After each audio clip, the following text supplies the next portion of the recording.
আসসালামু আলাইকুম, কেমন আছেন সবাই? আশা করি ভালো আছেন। বর্তমানে আমাদের দেশে সবচেয়ে বড় সমস্যা হচ্ছে জমি জমা নিয়ে, আর শত্রুতা হচ্ছে ভাই ভাই। এই ভাই ভাই শত্রুতা আমাদের দেশে সবচেয়ে বেশি এখন চলতেছে। এক ভাইয়ের সাথে আরেক ভাইয়ের জমি নিয়ে সমস্যা, বাড়ি নিয়ে সমস্যা, হ্যাঁ, বউ নিয়ে সমস্যা, হ্যাঁ, সবচেয়ে সমস্যা হচ্ছে তাদের স্ত্রী নিয়ে, হ্যাঁ, মেয়ে মেয়ে সমস্যা থেকে, মেয়ে মেয়ে ঝগড়া সমস্যা থেকে, এক ভাইয়ের বউ আরেক ভাইয়ের বউয়ের সঙ্গে ঝগড়া, এই সমস্যা থেকে বড় পর্যায়ে চলে যায় জমি জমা, হ্যাঁ, জমি জমার ঝগড়া, বাড়িঘর, বিস্তারিত, মানে এভাবে আস্তে আস্তে মানে কাজা গণ্ডগোলটা বেড়ে চলতেছে। মানে যেখানে যাবেন এই সমস্যাটা বেশি দেখা যাচ্ছে। আর প্রবলেমটা আসলে দূরের মানুষের সঙ্গে হচ্ছে না, নিজেদের সঙ্গে হচ্ছে। এই জন্য নিজেদের এক বাড়ি এক সংসার, আগের মতো 91টি সংসার বাংলাদেশে নেই। ছোটো ছোটো সংসার ভেঙে ভেঙে তছনছ হয়ে গেছে। হ্যাঁ, বর্তমানে আধুনিক যুগ, সোশ্যাল মিডিয়ার যুগ, বিভিন্ন মানুষ এই মোবাইল টোবাইল, বিভিন্ন সিনেমা নাটক দেখে মানুষ চালাক হয়ে যেতেছে, পরিবার দিনে দিনে ভেঙে যাইতেছে। ঠিক আছে, প্রত্যেকটা জায়গায় এই সবচেয়ে বড় সমস্যা এখন মানুষের যে সবচেয়ে বড় শত্রু এখন ভাই, এটা এক জিনিস দেখা যাচ্ছে।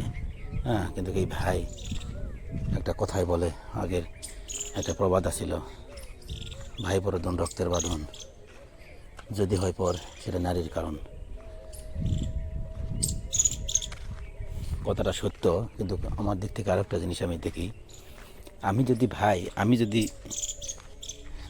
খারাপ না হই, বইয়ের কথায় না শুনি, না চলি, তাহলে আমাকে কেউ পর করতে পারবে না। সবচেয়ে বড় জিনিস হচ্ছে মানুষের একটা বিবেক বিবেচনা থাকতে হবে। যদি কোনো মানুষের বিবেক বিবেচনা না থাকে, সেটা মেয়ে মানুষকে দোষে কোনো লাভ হবে না। তার কারণ মেয়ে মানুষ হচ্ছে নানান কথা বলতেই পারে, কারণ এই সমাজে ভালো মানুষও আছে, ভাই ভাই শত্রুতা আছে, গণ্ডগোল আছে। যে ফ্যামিলিতে, সেই ফ্যামিলিতে কেমন, সেটা হচ্ছে যারা বইয়ের কথায় চলে, সেই ফ্যামিলিতে শুধু ভাই ভাই কাজা গণ্ডগোল হয়। যে ফ্যামিলিতে বইয়ের কথায় চলে না, সেই ফ্যামিলিতে কোনো দিন ভাই ভাই কাজা গণ্ডগোল হয় না। আমাদের চোখে দেখে ভাই ভাই কাজা গণ্ডগোল হচ্ছে, আবার অনেক ফ্যামিলি আছে কোনো দিনও হয় না। সবচেয়ে বড় জিনিস হচ্ছে যারা নিজের ব্যক্তিত্ব বোধকে, মানে বিকৃত মস্তিষ্কের যারা, তারাই হচ্ছে এইসব কাজ করার বেশি পারে। বিকৃত মস্তিষ্কের লোক যারা, তারাই হচ্ছে বইয়ের কথায় চলে এবং কাজা গণ্ডগোল সৃষ্টি করে যে কোনো বিষয়ে। তো এর জন্য শিক্ষার অভাব আছে। আবার অনেক মূর্খ মানুষও কখনো বইয়ের কথায় চলে না, বিবেক বিবেচনা থাকতে হয়। বিবেক বিবেচনা এবং শিক্ষা দুটাই মানুষের জীবনে প্রয়োজন। ঠিক আছে, আর একটা জিনিস হচ্ছে টাকার অহংকার। এই অহংকারটা মানুষকে ধ্বংস করে তাড়াতাড়ি। টাকা থাকলে, কিছু কিছু মানুষ হচ্ছে টাকা থাকলে মানে সমাজের অন্য মানুষদেরকে মানুষ মনে করে না। কোন শ্রেণীর লোক? যারা হচ্ছে একটু আগে টাকা পয়সা ছিল না, হ্যাঁ, হঠাৎ করে টাকার মালিক হয়েছে কিছু, তারা।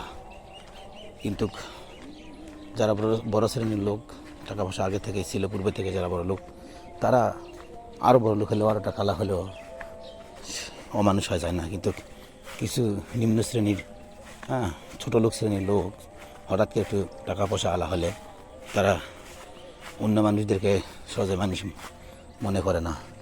তো এই জন্য আমাদেরকে সবচেয়ে যেটা করতে হবে, সেটা হচ্ছে মনুষ্যত্বের বিকাশ ঘটাতে হবে। মনুষ্যত্ব না থাকলে মানুষ হওয়া যায় না। এই জন্য একটা কথা বলে না, প্রাণ থাকলেই প্রাণী হওয়া যায়, কিন্তু মন না থাকলে মানুষ হওয়া যায় না। প্রাণ থাকলেই প্রাণী হওয়া যায়, মন না থাকলে মানুষ হওয়া যায় না। গাছেরও প্রাণ আছে, পশু পাখিরও প্রাণ আছে, হ্যাঁ, বৃক্ষেরও প্রাণ আছে, সব প্রাণ আছে, আমাদেরও প্রাণ আছে। তো আমরা তো প্রাণী না, আমরা হচ্ছে মানুষ। আর কিসের জন্য? আমাদের মনুষ্যত্ব আছে বিধায় মানুষ বলে। কিন্তু মনুষ্যত্ব কয়জনের আছে? হ্যাঁ, ধানের গাছের মধ্যে একটা গাছ দেখা যায় যে ধানের মতো হয়, আমরা আঞ্চলিক ভাষায় যেটাকে বলি হচ্ছে জোয়ানকানা। ঠিক আছে, আমাদের অঞ্চলের ভাষায়। তো জোয়ানকানা ধান কিন্তু একই রকম দেখতে, চেনা যায় না, কিন্তু কিছুদিন পর দেখা যায় একটু বড়, জোয়ানখানাই বড় হয় বটে, কিন্তু তার কিন্তু কোনো ফল থাকে না। হ্যাঁ, পরে শীষ হয় না, ধান হয় না, পরে ধান হয় কার? অরিজিনাল ধান। সঠিক সময়ে বোঝা যায় যে আসলে কোনটা ধান আর কোনটা জোয়ান কানা।